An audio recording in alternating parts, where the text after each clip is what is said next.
Gracias por seguir en sintonía con nosotros. Son las 7:02 de la mañana. Bueno, y queremos comentar con ustedes cómo va el tema del campamento a favor de las tres causales en las inmediaciones del Palacio Nacional. Llevan ya 10 días apostados y apostadas ahí y naturalmente reclaman no solo que el Congreso incluya las causales en el proyecto de Código Penal que se estará conociendo en el transcurso de esta semana y la semana próxima, y de ello hablaremos en un minutito sobre el trámite congresual, sino también que el presidente, en caso de que ello no se incluya en el proyecto de ley en el Congreso y por tanto se apruebe sin las causales, haga uso de su potestad constitucional o constitucionalmente establecida de observar el Código Penal una vez aprobado por el Congreso y devolverlo a las cámaras legislativas. Es importante resaltar que el reclamo de las personas manifestantes en las inmediaciones del Palacio, hay imágenes recientes de la manifestación, no consiste en pedir al presidente que baje línea al Congreso, no es eso, es haciendo una solicitud oportuna de llegar al Palacio Nacional. El proyecto no, ya sería un proyecto aprobado, o sea que técnicamente sería una ley, aunque no quedaría promulgada, de llegar al Palacio Nacional sin las causales. Reitero, el presidente haga lo que constitucionalmente puede hacer en la sana separación de poderes, que es observar el Código Penal por no tener las causales. El presidente ha manifestado su apoyo a las tres causales, no obstante ha dicho que no movilizaría su liderazgo a favor de esa causa que él apoya, porque entiende que cada quien tiene derecho a tener su posición sobre las causales en el seno del Congreso. Dicho eso, me gustaría que comentáramos el tema de los trámites legislativos. Miren, hay muchas personas que me escriben con esa pregunta del trámite legislativo, ¿cuándo es la fecha clave? La verdad es que las fechas claves para el trámite legislativo se conocerán en el transcurso de esta semana. Se podría estimar que entre hoy o mañana se determinará la agenda de las sesiones de la Cámara de Diputados, y a partir de ahí se sabrá cuándo se dará lectura al código en el hemiciclo, cuándo se someterá a votación, cuándo se leerán los informes, tanto favorables como disidentes, y por tanto cuándo podrá determinarse qué ha sucedido con las causales. Si entre hoy o mañana se incluye en la agenda, como podría ser razonable estimar, pues entonces en el transcurso de los próximos 10 días eso deberá haber sido sometido a votación. Dicho eso, quiero también mencionar el tema de la votación en cuanto a los informes. Hay personas en el Congreso que dicen estar a favor de las tres causales y que no obstante entienden que lo del código es muy urgente. No voy a valorar esa opinión, es una opinión que cada quien puede tener, pero es importante que esa opinión que ellos manifiestan también lo manifiesten con su voto. Es decir, no sería razonable que creyendo en las causales y creyendo en la prudencia y en la urgencia de un código nuevo, un código penal nuevo, se vote en contra de las causales y a favor del código cuando se tiene la posibilidad de votar a favor de ambos informes. Es decir, si usted está a favor del Código Penal sin las causales y entiende que, es decir, si está a favor del Código Penal con las causales, pero entiende que el código es tan urgente, entonces vote por el código y luego en el informe disidente que dice que el código debió incluir las causales, vote también a favor de ese informe disidente.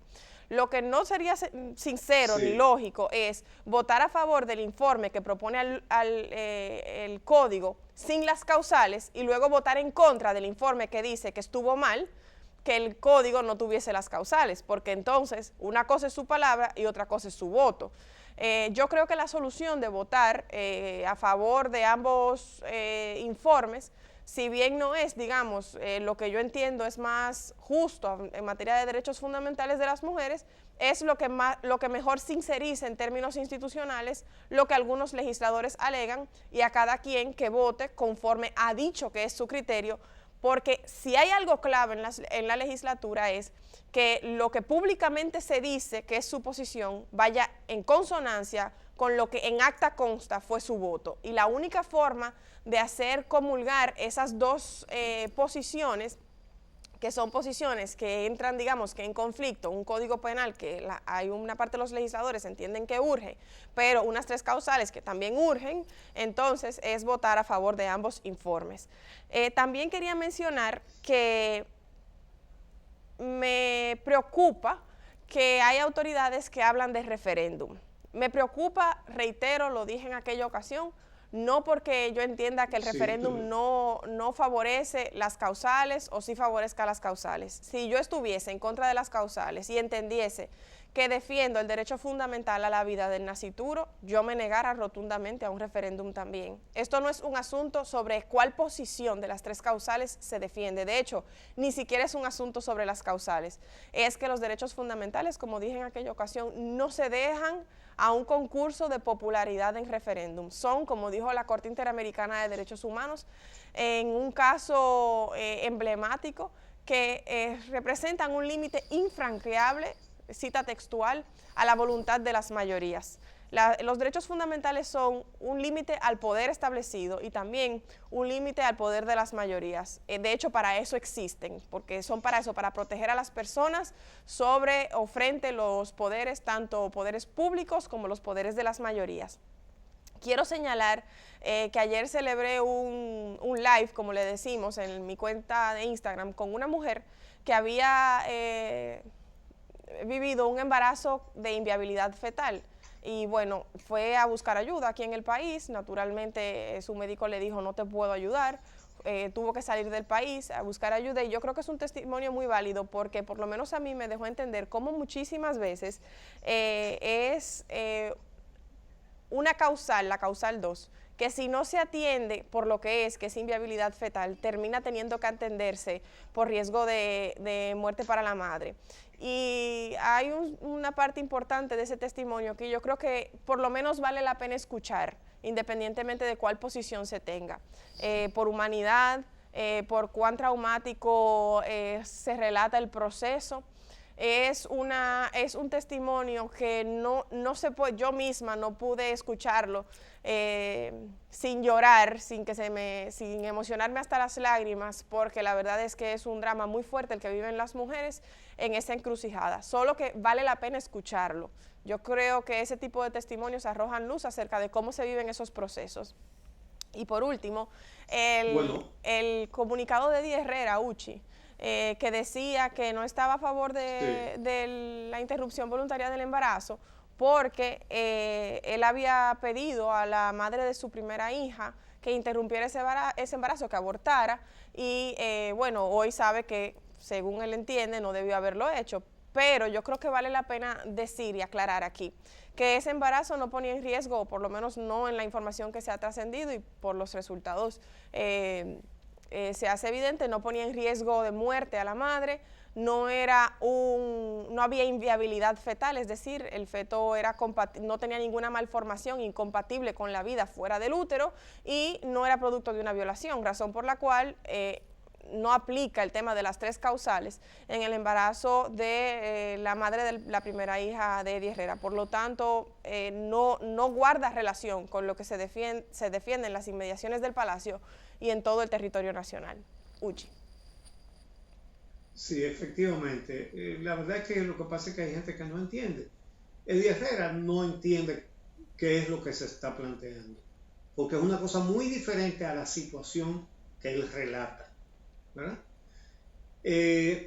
Mira, acerca de lo que se le pide ahora al presidente Abinader, y es que observe la ley si va sin las 3 causales. Bueno, fue lo mismo que hicieron ya Leonel Fernández y Danilo Medina. Los dos lo devolvieron porque no tenían las 3 causales.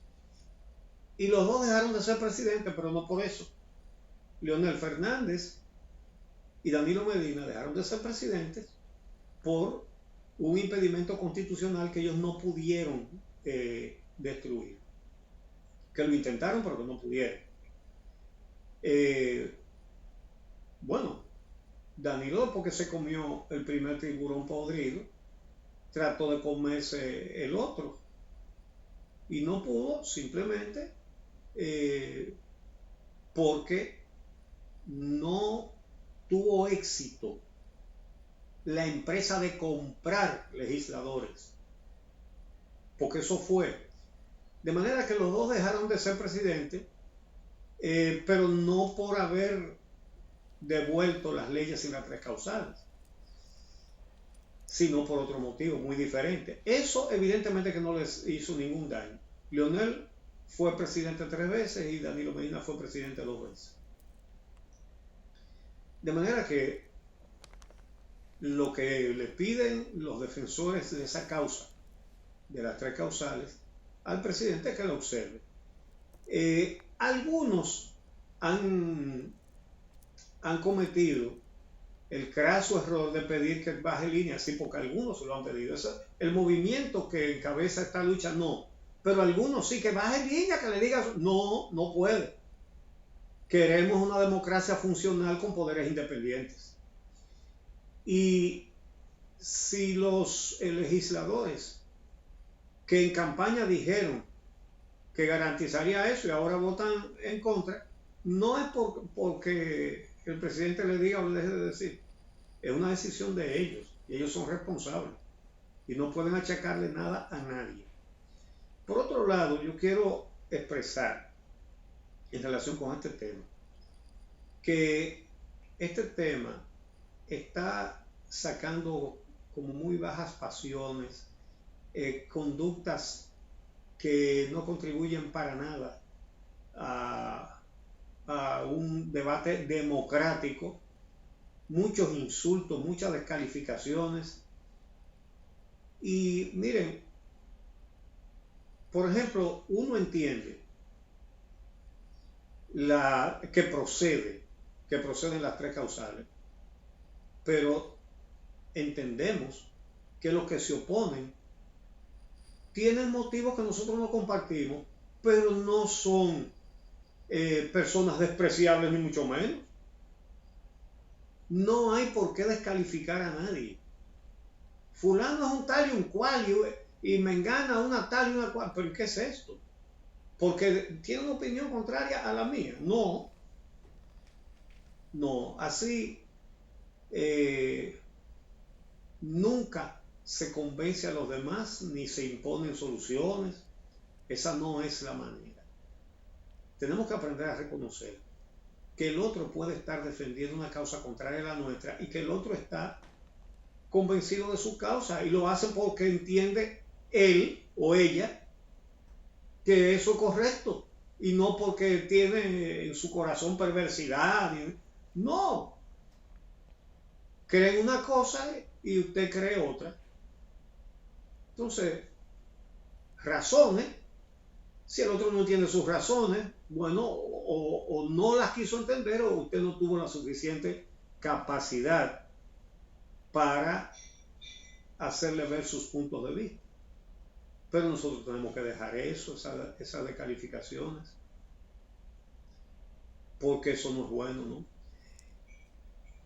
Trascendiendo el tema, eso va a dejar un encono que trasciende el tema. Ese encono se queda dando vuelta ahí y no debe ser. Eso no puede ser. Yo no puedo pensar que el que tiene una opinión contraria a la mía es un perverso, es un enemigo. No. Cuando hablamos de hechos es otra cosa. Los que depredaron el erario son inexcusables.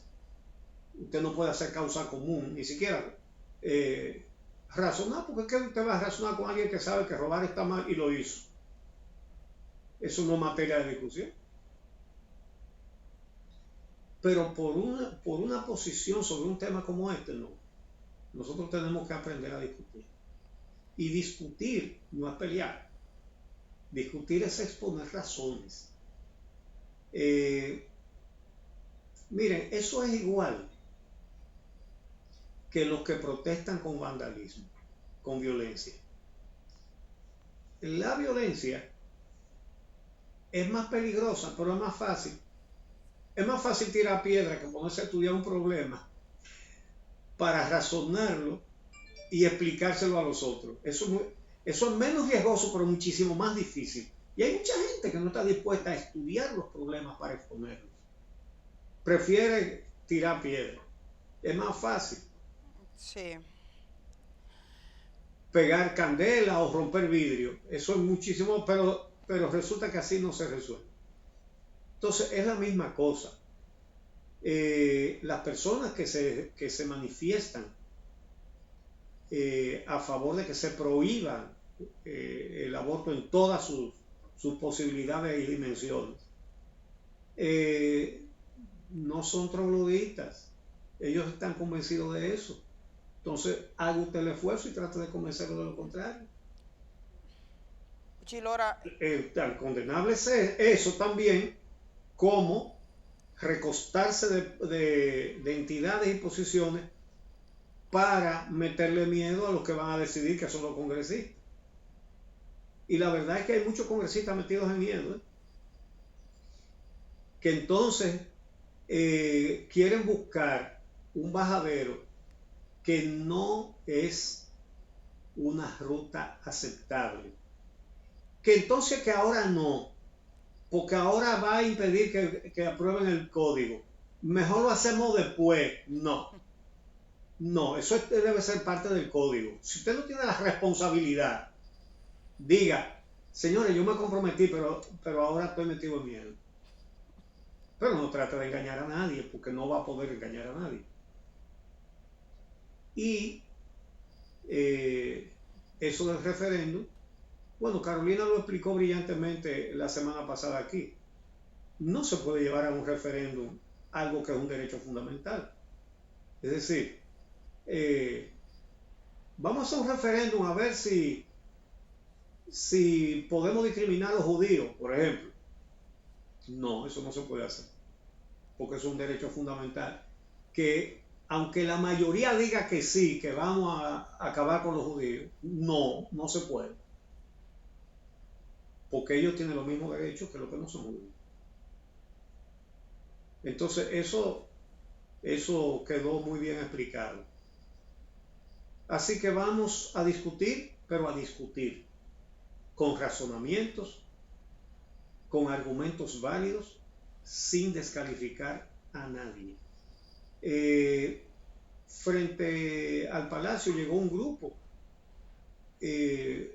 a hacer una manifestación en contra de las 3 causales. Creo que tenemos las imágenes, no sé si las tienen listas ahí. No. Si la tienen, pónganla. Porque no la tenemos. Ellos han anunciado una manifestación que será esta semana, Uchilora, hace 5 días. Que la cubriremos. Sí, hace 5 días que la cubriremos, por supuesto. Hace 5 días tuvieron las imágenes de los que apoyaban. Pero sobre lo que usted dice, sobre todo en este mundo de ahora de las redes sociales, donde la gente opina, las redes sociales son una maravilla, pero también de algún modo evidencia lastres de gente o de cuentas falsas incluso, cuando se discuten temas de relevancia. Ocurrió, por ejemplo, cuando se abogaba por los derechos de los dominicanos de ascendencia haitiana. Usted recuerda que hubo gente que llamó a que se matara, hasta periodista, usted mismo fue una víctima. O sea, en el nivel del debate fue tan sórdido, una cosa tan incomprensible, que había gente que decía, no, lo que hay que matar periodistas, o sea, y lo dice. Y cuando hay temas lo dijeron públicamente en un meeting. Exacto. Comunicadores y políticos. Exacto, y gentes intelectuales de este país que iban a imprimir panfletos para tirarlo desde un avión pidiendo que lo mataran a usted y a otra gente, que yo honestamente nunca pude entender el cerebro de esa gente, cómo funciona. Yo digo, ¿cómo funciona ese cerebro que está pidiendo eso y que piensa hacerlo de ese modo, que finalmente ni siquiera se imprimió? Entonces, en todos aquellos temas donde hay como esa polarización y ese nivel de decisión, vamos a encontrar gente así, gente que no respeta, pero Twitter tiene también un ecosistema de unos seres que son que se desarrollan ahí en una lucha todos los días, peleando con alguien, insultando a alguien o agrediendo a alguien. Entonces, pero la mayoría de la gente no es así, porque por eso es posible una comunidad. Lo idóneo es que uno pueda conversar con el que piensa diferente y que pueda escuchar. Hay gente que tiene los oídos tapados, que por una razón religiosa o lo que sea, dicen, no, la vida de la madre está en peligro. Bueno, eso no, hay que parirlo, no, eso hay que parirlo. Y se inventan unas historias, que si es que después vienen unos monstruos más adelante, que si es que más libertades después, que si es por el aborto libre, inventan todo tipo de historias. Vamos a encontrar todo eso. Este es un tema que requiere que se ponga sobre la mesa. Ahora, sobre los legisladores que usted dice que tienen miedo, eso también nos habla de una idea muchas veces errónea, porque ellos lo que tienen, algunos, porque no todos, esa gente que tiene miedo, más miedo es un sentido de oportunismo político. Están mirando a ver dónde hay más gente para ellos, es como una veleta. Sí. Y esa dirigencia política irresponsable no es solo con este tema, es con cualquier tema. Uno podría estar o no de acuerdo con alguien como el profesor Juan Bosch, pero se distinguió en la historia dominicana de tener una posición clara. Uno podía estar de acuerdo o no con Peña Gómez y cómo pensaba, pero cuando tenía que decir una cosa, la postulaba y decía, esto es lo que yo creo, y así es que debe ser. Los líderes, incluso el mismo Joaquín Balaguer, la gente que trasciende en la política, en la historia y en la vida, es gente que toma posición, que dice yo, pero no está como una veleta que ahora dice una cosa, porque hemos visto congresistas que en un fin de semana cambian de posición y no saben qué hacer. No, están confundidos porque dicen, pues ¿dónde será que hay más votos? ¿Dónde que dónde que debo estar? Entonces no tienen un criterio. ¿Qué me conviene más? Sí. Así, a ver, ¿Cuántos votos gano aquí y cuántos votos pierdo allí? La gran noticia, y creo que ni eso lo saben medir bien. Exacto, porque la gran noticia es que los que se han opuesto a las tres causales no necesariamente son los que ganaron. Busquen las fotografías de los candidatos que fueron a las elecciones congresionales y municipales, que sacaron una foto grande y ahí se guayaron todos. Empezando por algunos de la capital, se guayaron, porque ellos pensaban que diciendo eso iban a ir, que era el manto, que lo iban a llevar directo al Congreso, y no pasó. O sea que eso pero es hace muchos años y muchas elecciones que eso no pasa. Yo quiero referir algo de manera rápida, porque tenemos al ministro de Medio Ambiente, un cortecito que he puesto ahí, y debo decir, Uchi Lora y Carolina, y a la gente que está en sintonía, estuve en esta actividad en Elías Piña junto a Altagracia Salazar, fuimos. Bueno, y vimos, y había muchos periodistas, evidentemente, en la cobertura de lo que se estaba haciendo ahí, que a mí me parece muy relevante, porque lo que ha decidido el Ministerio de Medio Ambiente es sembrar de árboles la zona casi desértica de la frontera. Cuando uno está en ese punto de Las Piñas y próxima donde está toda la gestión de aduanas, que por cierto están funcionando con equipos nuevos, y uno está mirando la infraestructura que tiene República Dominicana en esta zona, uno se da cuenta de que ahí el sol pica más que en ninguna parte. Eso es un sol terrible porque ahí no hay árboles. O sea, los ríos principales que nacen y que abastecen incluso Haití, están condenados a desaparecer si República Dominicana, que digamos que tiene las condiciones de liderazgo y la vocación de siembra, no atiende esto. Entonces, vamos a escuchar brevemente lo que dijo el ministro, pero el ministro de Medio Ambiente, porque estaba también el ministro de la Armada Dominicana, y estaban todo el Comando Mayor del Ejército, Fuerza Aérea y demás. Lo que ocurrió en esto lo va a explicar él, Orlando Jorge Mera, pero decir que hay incluso diálogos con autoridades haitianas para que ellos siembren del otro lado de la frontera y puedan gestionar de alguna manera mejor lo que está ocurriendo, porque eso es totalmente, en esa parte de la isla, cuando usted va, es totalmente desértico. Vamos a verle. En esta ocasión, pues hemos venido para un evento que para mí tiene mucha trascendencia. Cada 21 de marzo, con el inicio de la primavera, se conmemora el Día Internacional de los Bosques. Es una fecha establecida en el 2012 por la Asamblea General de las Naciones Unidas, siendo 2013 el primer año en celebrarlo oficialmente, reconociendo la importancia de los servicios ecosistémicos de los bosques para la vida de nuestro planeta. El 80% de las especies tienen su hábitat en los ecosistemas boscosos, por lo que su conservación y restauración tiene una relación directa con la conservación de la biodiversidad del planeta. Bueno, esa es una política correcta. A los dominicanos nos ha tocado un vecino difícil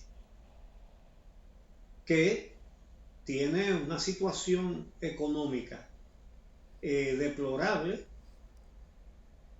Es un país que no se le ven caminos para que salga adelante.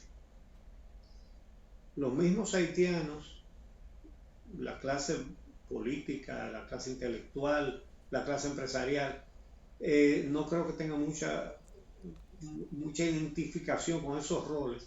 Y allá nadie tiene salidas, planes de qué es lo que vamos a hacer con el país, ¿verdad?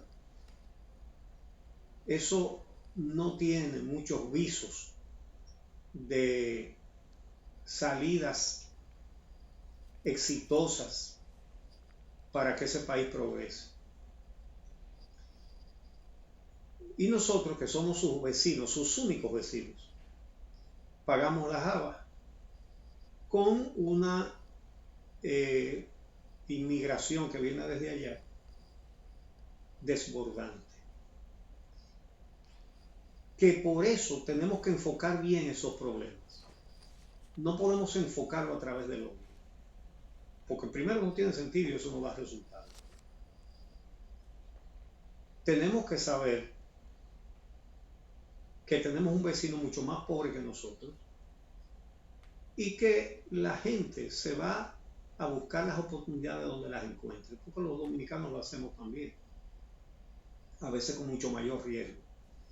Pues los haitianos se están yendo a muchísimos otros sitios, aparte de nosotros que somos los más fáciles, ¿verdad? Por la vecindad. Entonces, ¿qué hacer con dos vecinos que no se van a mudar?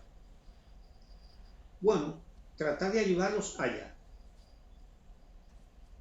Entonces, una de las cosas básicas es ayudarlos a reforestar. Nosotros hemos sido relativamente exitosos aquí. Tenemos viveros que producen millones de plantas. Hemos identificado muchas especies maderables que pueden incluso con un manejo adecuado ayudarlos a salir adelante en esa materia, al menos.